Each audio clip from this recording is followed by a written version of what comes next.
आप सभी का स्वागत है आपके अपने YouTube चैनल एग्जाम स्कैनिया पर। दोस्तों, यूपी पुलिस कांस्टेबल भर्ती परीक्षा 2024 की बेहतर तैयारी के लिए सिलेक्शन वाली जीके जीएस का प्रैक्टिस सेट नंबर 2 लेकर के आए हैं, जिसके अंतर्गत हम 30 महत्वपूर्ण प्रश्नों को इंक्लूड करे हैं, जो आप सभी की आगामी परीक्षा के लिए बहुत ही महत्वपूर्ण होने वाला है। तो आप सभी से निवेदन है कि वीडियो को अंत तक देखें और वीडियो को लाइक करें, दोस्तों में शेयर करें। आगे की तैयारी अगर फ्री ऑफ कॉस्ट चाहते हैं तो प्लीज चैनल को सब्सक्राइब करके बेल आइकन जरूर दबाएं। दोस्तों, जीके जीएस की प्रैक्टिस सेट के साथ बहुत जल्द आप सभी लोगों के लिए हिंदी की टॉपिक वाइज प्रैक्टिस सेट शुरू होने वाली है चैनल पर। तो जिन साथियों ने अभी तक चैनल को सब्सक्राइब नहीं किया, चैनल को सब्सक्राइब कर ले। तो आइए साथियों, शुरू करते हैं जीके जीएस का प्रैक्टिस सेट नंबर 2। दोस्तों, आज के वीडियो का पहला प्रश्न है, निम्नलिखित में से किसे मदर ऑफ इंडियन रिवॉल्यूशन कहा जाता है? Option A Annie Besant, option B madam Bhikaji Cama, option C Kalpana Dutt और option D Pritilata Wadekar. तो राइट आंसर होगा आपका option number B, mother of Indian revolution madam Bhikaji Cama को कहा जाता है। अगला प्रश्न है, सुदर्शन झील का निर्माण किस शासक के काल में हुआ? Option A Ashoka, option B Bindusara, option C Samudragupta और ऑप्शन डी चंद्रगुप्त। दोस्तों, राइट आंसर होगा ऑप्शन नंबर डी, सुदर्शन झील का निर्माण चंद्रगुप्त के समय में हुआ था। अगला प्रश्न है, पुष्यभूत राजवंश की वंशावली निम्नलिखित किस राजा के नाम से प्रारंभ होती है? Option A Prabhakar Vardhan, option B Rajyavardhan, option C Naravardhan, option D Aditya Vardhan. Right answer होगा ऑप्शन नंबर सी, पुष्यभूत राजवंश की वंशावली जो है वो नरवर्धन के नाम से प्रारंभ होती है। अगला प्रश्न है दोस्तों, अधोलिखित में से कौन सी ताम्र पाषाणिक ग्रामीण संस्कृत जो है वो प्राचीनतम है? ऑप्शन ई जोरवे संस्कृत, ऑप्शन बी कायथा संस्कृत, ऑप्शन सी आहार संस्कृत, ऑप्शन डी मालवा संस्कृत। राइट आंसर होगा आपका ऑप्शन नंबर सी, आहार संस्कृत। अगला प्रश्न है दोस्तों, मौर्य साम्राज्य की स्थापना से पहले समस्त उत्तरी भारत विभक्त था, किसमें विभक्त था? ऑप्शन ए 20 राजतंत्र शासन में, ऑप्शन बी 2 शासन तंत्रों में, ऑप्शन सी 10 राजतंत्र शासन में, ऑप्शन डी 16 महाजनपद व गण राज्यों में।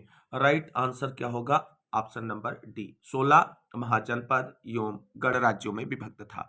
अगला प्रश्न है, महात्मा गांधी ने अर्थव्यवस्था की वकालत की, यानी महात्मा गांधी ने किस प्रकार की अर्थव्यवस्था की वकालत की थी? ऑप्शन ए स्थानीय, ऑप्शन बी केंद्रीकृत, ऑप्शन सी विकेंद्रीकृत और option D global. Right answer होगा ऑप्शन नंबर सी, विकेंद्रीकृत अर्थव्यवस्था की वकालत की थी। अगला प्रश्न है, अलीगढ़ मुस्लिम विश्वविद्यालय की स्थापना किसने की थी? Option A sir Syed Ahmad Khan, option B Mohammad Ali Jauhar, option C Mohammad Iqbal और ऑप्शन डी सैयद अमीर अली।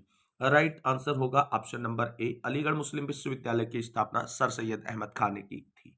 अगला प्रश्न है दोस्तों, 28 दिसंबर 1885 को भारतीय राष्ट्रीय कांग्रेस की स्थापना गोकुलदास तेजपाल संस्कृत स्कूल के परिसर में डैश डैश डैश में हुई थी, यानी पूछा गया है कि गोकुलदास तेजपाल संस्कृत स्कूल कहाँ स्थित है? Option A Delhi, option B Mumbai, option C Calcutta और option D Madras. Right answer होगा आपका ऑप्शन नंबर बी, मुंबई के गोकुलदास तेजपाल संस्कृत परिसर में हुई थी। अगला प्रश्न है, निम्नलिखित में से कौन सा विश्वविद्यालय 1917 में सेंट्रल हिंदू कॉलेज के साथ अपने प्रथम घटक कॉलेज के रूप में शुरू किया गया? ऑप्शन ए गौतम बुद्ध विश्वविद्यालय, ऑप्शन बी राष्ट्रीय विश्वविद्यालय, ऑप्शन सी इलाहाबाद विश्वविद्यालय, ऑप्शन डी बनारस हिंदू विश्वविद्यालय। राइट आंसर होगा option number D, Banaras Hindu विश्वविद्यालय। अगला प्रश्न है, असहयोग आंदोलन किस वर्ष प्रारंभ हुआ? ऑप्शन ए वर्ष 1919, ऑप्शन बी वर्ष 1920, ऑप्शन सी वर्ष 1921 और ऑप्शन डी वर्ष 1922। राइट आंसर होगा ऑप्शन नंबर बी, वर्ष 1920 में असहयोग आंदोलन शुरू हुआ था। अगला प्रश्न है दोस्तों, निम्नलिखित में से कौन सा परिवहन का सबसे सस्ता साधन है? ऑप्शन ए सड़क परिवहन, ऑप्शन बी रेल परिवहन, ऑप्शन सी जल परिवहन, ऑप्शन डी वायु परिवहन। राइट आंसर होगा ऑप्शन नंबर सी, जल परिवहन जो है सबसे सस्ता साधन है। अगला प्रश्न है, गोदावरी नदी कहां से निकलती है? ऑप्शन ए अमरकंटक से, ऑप्शन बी बैतूल से, ऑप्शन सी नासिक से, ऑप्शन डी महाबलेश्वर से। राइट आंसर होगा ऑप्शन नंबर सी, गोदावरी नदी नासिक से निकलती है। अगला प्रश्न है दोस्तों, स्वेज नहर किसे जोड़ती है? ऑप्शन ए भूमध्य सागर और लाल सागर को, ऑप्शन बी लाल सागर और अरब सागर को, ऑप्शन सी भूमध्य सागर और अटलांटिक महासागर को, ऑप्शन डी भूमध्य सागर एवं अरब सागर को। राइट आंसर होगा ऑप्शन नंबर ए, भूमध्य सागर और लाल सागर को स्वेज नहर आपस में जोड़ती है। अगला प्रश्न है दोस्तों, निम्नलिखित में से कौन सा या से ताप व्युत्क्रमण के लिए आदर्श स्थितियां हैं? और पहला है बादल युक्त आकाश, दूसरा है शांति एवं स्थिर वायु और तीसरा है लंबे ग्रीष्मकालीन दिन। अब इनके आधार पर सही कूट का चयन करना है, ए बी सी और डी। इनमें से कौन सा प्रश्न राइट होगा? तो राइट आंसर होगा ऑप्शन नंबर डी, केवल बी। ये जो ऑप्शन है ये सही हुआ है और इस कूट वाले प्रश्न सभी परीक्षाओं में पूछे जाते हैं। अगला प्रश्न है, मेघालय का पठार का विस्तार कहां से कहां तक है? तो ऑप्शन ए प्रायद्वीपीय पठार, option B Aravalli, option C Himalaya और ऑप्शन डी तिब्बत का पठार। तो मेघालय के पठार का विस्तार पूछा गया है, तो राइट आंसर हो जाएगा आपका ऑप्शन नंबर ए प्रायद्वीपीय पठार में है। अगला प्रश्न है, एम एस स्वामीनाथन नामक भारतीय कृषि वैज्ञानिक ने किसमें प्रमुख भूमिका निभाई थी? ऑप्शन ए पीली क्रांति, ऑप्शन बी श्वेत क्रांति, ऑप्शन सी हरित क्रांति और ऑप्शन डी काली क्रांति। राइट आंसर क्या होगा इसका? राइट आंसर होगा ऑप्शन नंबर सी हरित क्रांति में अग्रणी भूमिका निभाई थी। हाल ही में आप सभी को बता दें एम एस स्वामीनाथन का देहांत हो गया है और एक प्रमुख कृषि वैज्ञानिक थे। और श्वेत क्रांति यानी क्रांतियों से एक प्रश्न आपकी परीक्षा में 100% पूछा जाएगा, तो श्वेत क्रांति के जनक का नाम वर्गीज कुरियन है। अगला प्रश्न है दोस्तों, अगला प्रश्न है, बैंकिंग कारोबार की शुरुआत है साझेदारों की अधिकतम सीमित संख्या कितनी होनी चाहिए? Option A 20, option B 10, option C 5 और ऑप्शन डी 2। दोस्तों राइट आंसर होगा इस प्रश्न का ऑप्शन नंबर बी 10। अगला प्रश्न है, विमुद्रीकरण यानी नोटबंदी के बाद निम्नलिखित में से किस मूल्य वर्ग के नोट पूरी तरह से बंद हो चुके हैं? Option A 200, option B 500, option C 2000 और ऑप्शन डी 1000। राइट आंसर क्या होगा? ऑप्शन नंबर डी 1000 का नोट नोटबंदी के बाद पूर्णतया बंद हो चुका है। अगला प्रश्न है, भारत का कौन सा राज्य रबड़ का अग्रणी उत्पादक है? तो रबड़ का अग्रणी उत्पादक पूछा गया है। Option A Kerala, option B Telangana, option C Himachal Pradesh, option D Tamil Nadu. Right answer होगा ऑप्शन नंबर ए, रबड़ का अग्रणी उत्पादक राज्य केरल है। अगला प्रश्न है दोस्तों, प्रश्न है कि इनमें से कौन सा सेब की मात्रा विशेष रूप से हिमाचल प्रदेश और जम्मू कश्मीर राज्यों में उत्पादन में अधिक वृद्धि का उल्लेख करता है? ऑप्शन ए से श्वेत क्रांति, ऑप्शन बी हरित क्रांति, ऑप्शन सी गुलाबी क्रांति और ऑप्शन डी लाल क्रांति। तो राइट आंसर होगा ऑप्शन नंबर सी गुलाबी क्रांति। गुलाबी क्रांति जो है वो सेब की मात्रा विशेष रूप से हिमाचल प्रदेश और जम्मू कश्मीर राज्यों में उत्पादन में अत्यधिक वृद्धि का उल्लेख करती है। हमने कहा क्रांतियों से संबंधित एक प्रश्न पूछा जाएगा, तो बिल्कुल ध्यान रखें। अगला प्रश्न है, भारतीय संविधान के अनुसार निम्न में से किसे अवशिष्ट शक्तियां प्रदान की गई हैं? ऑप्शन ए स्थानीय निकायों को, ऑप्शन बी राज्य तथा केंद्र को, ऑप्शन सी केंद्र को और ऑप्शन डी राज्यों को।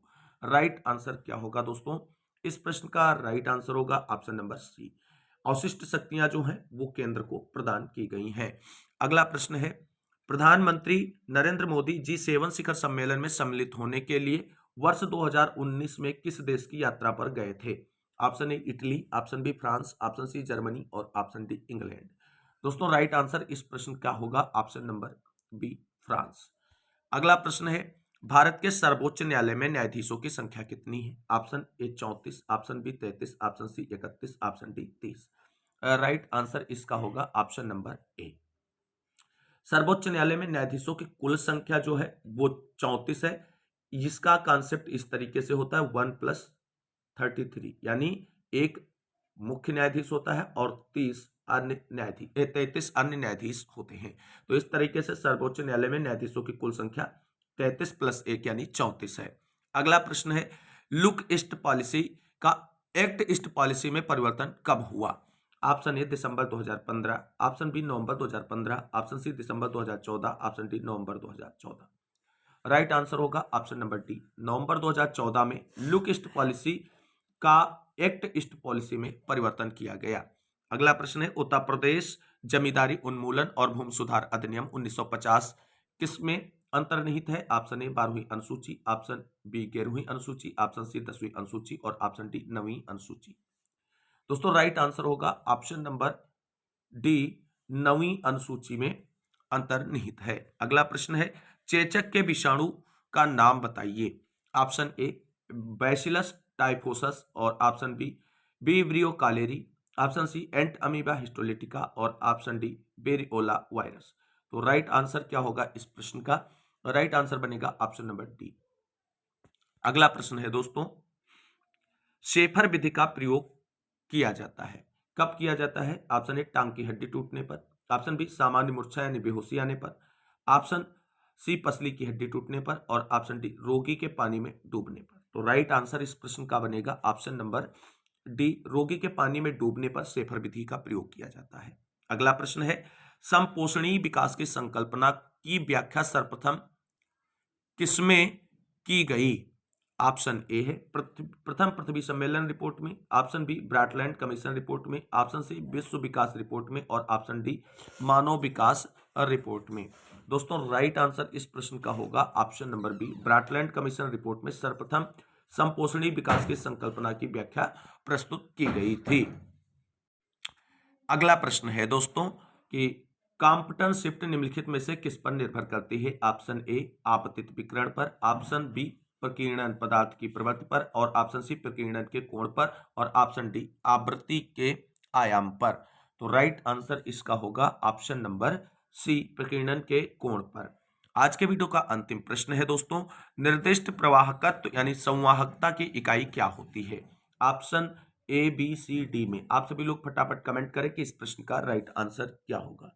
तो राइट आंसर होगा option number D, siemens slash या बटे सेंटीमीटर।